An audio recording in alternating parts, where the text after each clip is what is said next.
Welcome everyone, स्वागत है आप सबका इस वीडियो में जिसमें हम बात करने वाले हैं कि अगर आप टीजीटी साइंस के साइंस सब्जेक्ट की तैयारी करना चाहते हैं तो आपको कैसे करनी चाहिए कि आपकी नौकरी पक्की हो जाए। अलग अलग ऑर्गेनाइजेशंस हैं जैसे कि नवोदय विद्यालय है, एकलव्य स्कूल है, DSSP है, एटॉमिक एनर्जी एजुकेशन सोसाइटी है और अब केंद्रीय विद्यालय भी है जिसमें टीजीटी साइंस में साइंस सब्जेक्ट आएगा, है ना। तो ये सारी ऑर्गेनाइजेशंस के लिए आपको अलग अलग नहीं पढ़ना है, आपको पढ़ना एक ही तरीके से और आप सबको क्वालिफाई कर सकते हो। बहुत माइनर सा डिफरेंस होता है, ठीक है। तो हम इन सब के ऊपर बात करेंगे। हम बात करेंगे कि क्या सिलेबस है, कौन सी बुक से आपको पढ़ना है, कहां से आपको प्रैक्टिस करनी है। हम बात करेंगे कि लोग क्या गलतियां करते हैं जो आपको नहीं करनी है, ठीक है। तो चलिए स्टार्ट करते हैं। अगर आप टाइम बचाना चाहते हैं तो वीडियो की स्पीड बढ़ाकर देख सकते हैं, बट एंड तक देखिएगा ताकि आपका कोई भी इंपॉर्टेंट पॉइंट छूट ना जाए, ठीक है। चलिए स्टार्ट करते हैं। बट स्टार्ट करने से पहले मैं आपको याद दिला दूं, 2022 आपका गोल्डन ईयर है। अगर आप बहुत मेहनत करते हैं 2022 में, इतनी मेहनत जितनी आपने कभी नहीं करी जिंदगी में, अपना फोकस बनाए रखते हैं, बहुत अच्छे से प्रिपरेशन करते रहते हैं, तो आपके पास 2023 में जॉब होगी। फोकस बनाए रखिए, मेहनत करते रहिए, डिस्ट्रैक्ट मत होइए किसी भी चीज से, भटकिए मत, आपका ध्यान नहीं भटकना चाहिए। आपके हाथ में 2023 में जॉब होगी, ठीक है। चलिए स्टार्ट करते हैं आज का सेशन। और सबसे पहला क्वेश्चन है कि साइंस का सिलेबस क्या है। सिलेबस की अगर बात करें, अलग अलग ऑर्गेनाइजेशन जैसे कि DSSP, Eklavya school, Navodaya Vidyalaya, atomic energy education society, सबने ना एक लाइन में सिलेबस दिया हुआ, एक लाइन में। वो लाइन है कि क्लास 10th का CBSE का जो अनरिवाइज्ड सिलेबस है और with difficulty level up to 12th, मतलब सिलेबस जो है वो 10th क्लास तक का आएगा but difficulty level 12th class तक का होगा। तो ये सिलेबस में लिखा हुआ। अब इसका मतलब क्या है, अगर हम इसको डिकोड करें, अगर हम इसको प्रीवियस पेपर के बेसिस पे डिकोड करें तो कुछ इस तरह का सिनेरियो निकल कर आता है। तो सिनेरियो ये है कि 9th से 10th क्लास तक के लगभग 35-40 क्वेश्चन आपको मिल जाएंगे प्रीवियस पेपर में। अगर 11th-12th के देखोगे लगभग 45-50 क्वेश्चन उसके भी मिल जाएंगे। इवन ग्रेजुएशन के भी कुछ क्वेश्चन मिल जाएंगे। ये एवरेज है। किसी पेपर में ऐसा हुआ कि 11-12 ज्यादा आ गया, किसी पेपर में ऐसा हुआ 9-10 ज्यादा आ गया, किसी पेपर में ग्रेजुएशन के 15 की बजाय 20 क्वेश्चन दिख गए। तो अलग अलग है, बट एवरेज, अगर इतने सारे पेपर्स का एवरेज निकाला जाए तो ये है जो कि निकल कर आया है।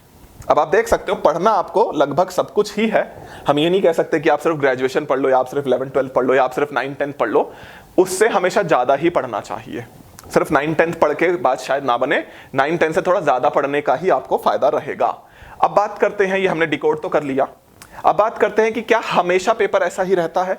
अगर मैं बात करूं DSSP ऑर्गेनाइजेशन की, तो ये इस मामले में बिल्कुल भी भरोसे के लायक नहीं है। एक पेपर ऐसा भी आया था जिसमें सिर्फ 11-12 के क्वेश्चन थे, कोई क्वेश्चन 9-10 का नहीं था, मुश्किल से 4-5 क्वेश्चन थे, कोई क्वेश्चन ग्रेजुएशन का नहीं था। मतलब ग्रेजुएशन और 9-10 मिला के सिर्फ 10 क्वेश्चन थे, 90% क्वेश्चन 11-12 क्लास से थे।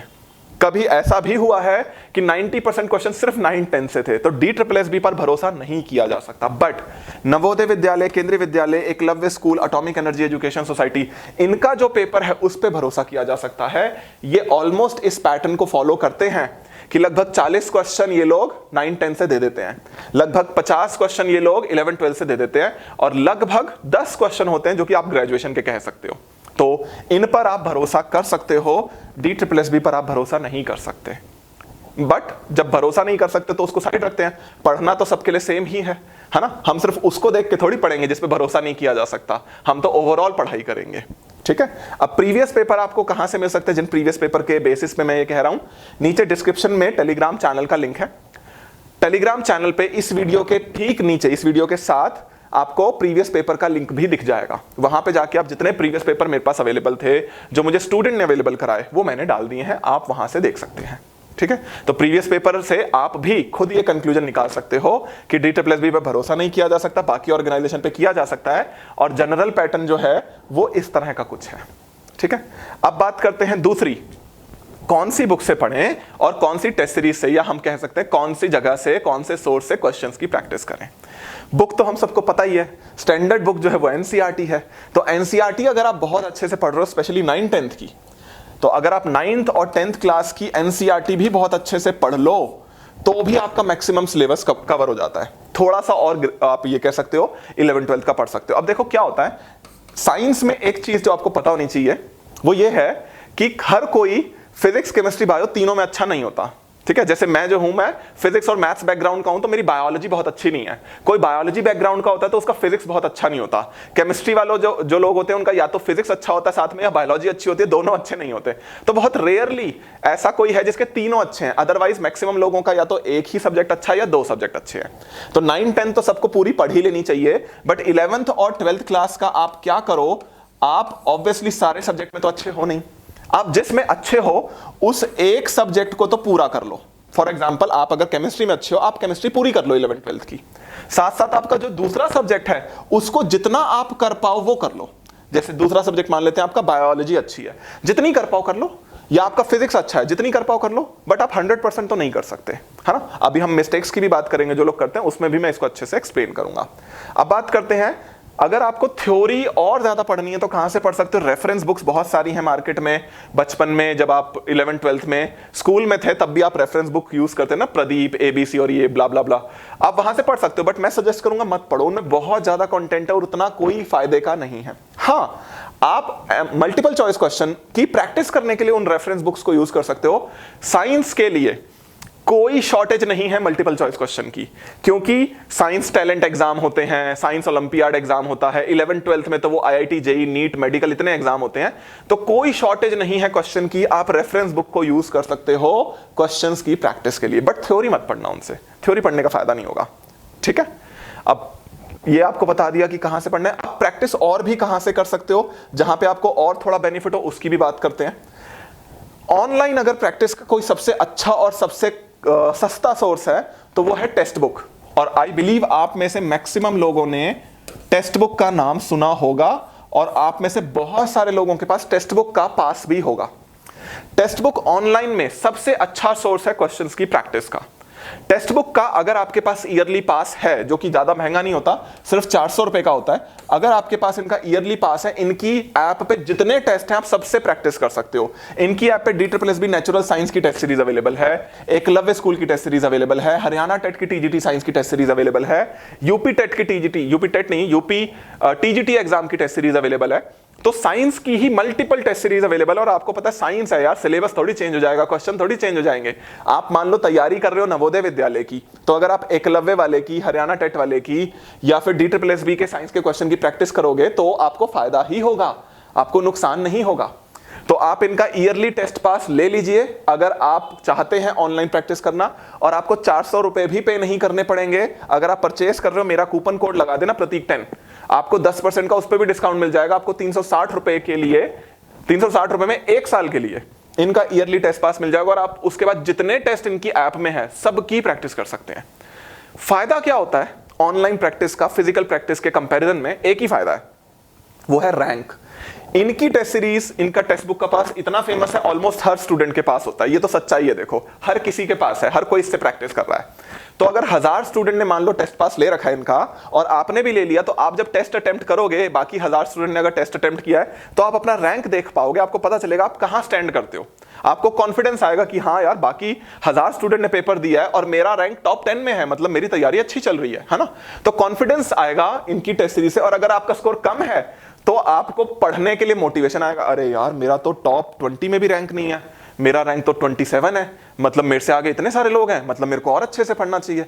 तो ये सब चीजों के लिए ऑनलाइन टेस्ट पास इनका आप ले सकते हो, क्वेश्चंस की कोई शॉर्टेज नहीं है। और एक बार अगर आप इनका ये टेस्ट पास लेते हो ना, आपको सिर्फ पार्ट 2 सब्जेक्ट नहीं, जनरल पार्ट के क्वेश्चंस की भी प्रैक्टिस करने को मिलेगी। इसमें reasoning, English, Hindi, general knowledge के भी हजारों टेस्ट हैं, आप प्रैक्टिस कर सकते हो। तो प्रैक्टिस के लिहाज से ऑनलाइन अगर कोई सबसे अच्छा सोर्स है तो वो टेक्स्ट बुक है।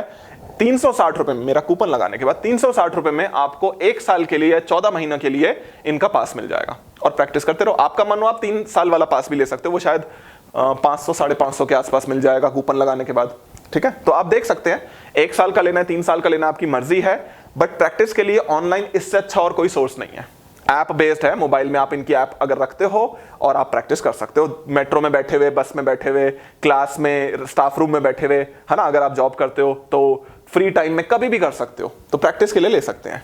ठीक है, चलिए अब बात करते हैं आगे।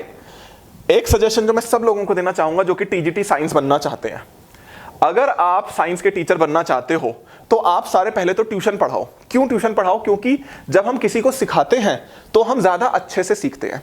आप मान लीजिए कहीं पे किसी कोचिंग सेंटर में जाके ट्यूशन पढ़ाते हैं और आपको उन्होंने 4 बैच दे रखे हैं 9 से 10th क्लास के।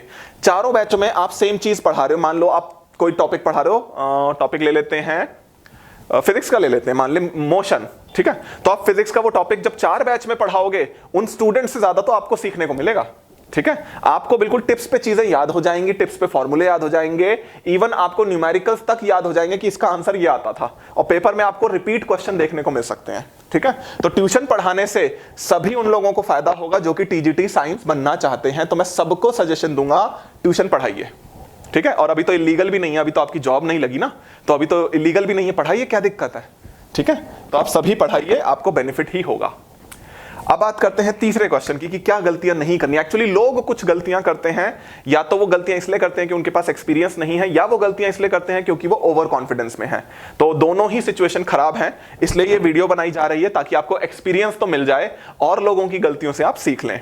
सबसे पहली गलती जो लोग करते हैं, लोग प्रैक्टिकल नहीं सोचते, लोग आइडियल बिहेव करने की कोशिश करते हैं। आपको नहीं करना है।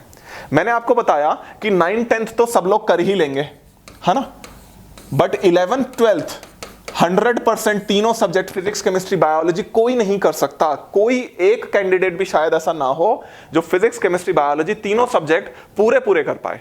तो आपको एक सब्जेक्ट तो वो करना है जो आपका सबसे अच्छा है, साथ में दूसरा सब्जेक्ट आप जितना ज्यादा हो पाए कर लो, पर तीनों सब्जेक्ट करने के लिए शायद आपके पास टाइम ही ना बचे, है ना।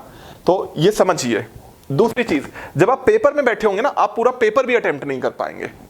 You can not complete paper. क्यों?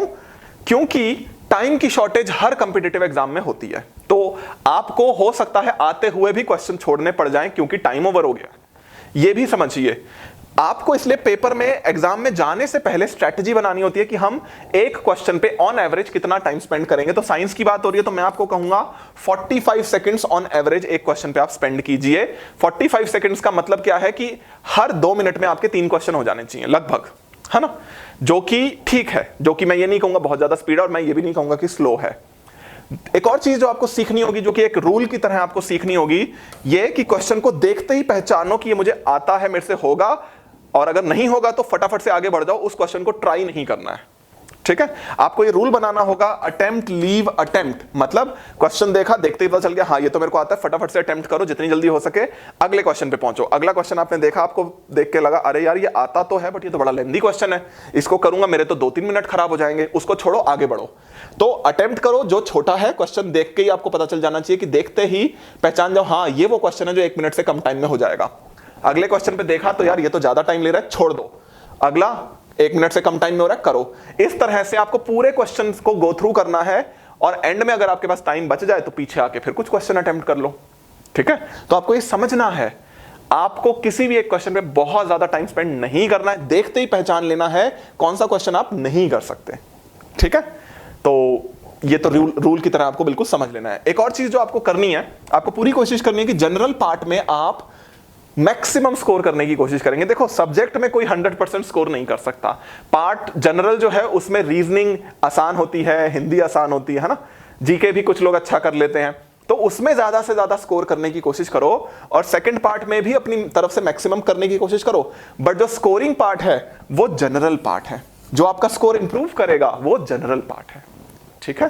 तो समझिए इस बात को। और एक और चीज, ये सारी वो चीजें हैं जो उन कैंडिडेट्स ने मिस्टेक्स करी जो कि गए एग्जाम में उन्होंने अपनी मिस्टेक्स को सुधारा आगे और फिर वो आगे सेलेक्ट हुए। अगर आप पहली बारी में ही ये मिस्टेक्स नहीं करोगे तो आप पहली बारी में ही सेलेक्ट हो जाओगे।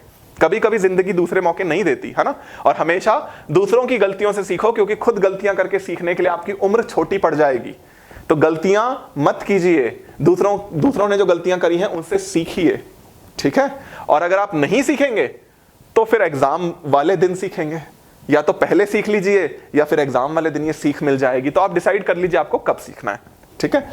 तो ये था वो गाइडेंस जो मैं आपको बताना चाह रहा था, जो मैं आपको देना चाह रहा था। और अगर आप मेरे से कनेक्ट होना चाहते हैं, जैसे मैं बोल रहा था टेलीग्राम चैनल पे क्वेश्चन पेपर का लिंक डाल दूंगा, तो टेलीग्राम पे आप मेरे को सर्च कर सकते हैं, @प्रतीक शिवालिक सर्च कर लेना, आपको मेरा टेलीग्राम चैनल मिल जाएगा, ठीक है। और उस पर प्रीवियस पेपर और भी जितनी इंफॉर्मेशन हम डालते हैं वो आ जाती है। अगर आपको ये वीडियो पसंद आई है तो लाइक जरूर कर लीजिए। अगर आपके मन में कोई भी डाउट है, कोई भी क्वेश्चन है, तो कमेंट करके पूछिए, आगे की वीडियोस में हम इनको इंक्लूड करेंगे। अगर आपके कोई फ्रेंड्स हैं जो कि अच्छा गाइडेंस ढूंढ रहे हैं, उनको नहीं मिलता, तो उनसे आप अपनी ये वीडियो शेयर भी कर सकते हैं। ठीक है, चलिए यहां पे खत्म करते हैं इस सेशन को। आई होप आपको इससे जरूर कुछ बेनिफिट मिला होगा, कुछ सीखने को मिला होगा, कुछ जानने को मिला होगा। हम मिलते हैं आपसे आगे के सेशंस में, आगे की वीडियोस में। ठीक है, ऑल द बेस्ट सभी को एंड बाय बाय।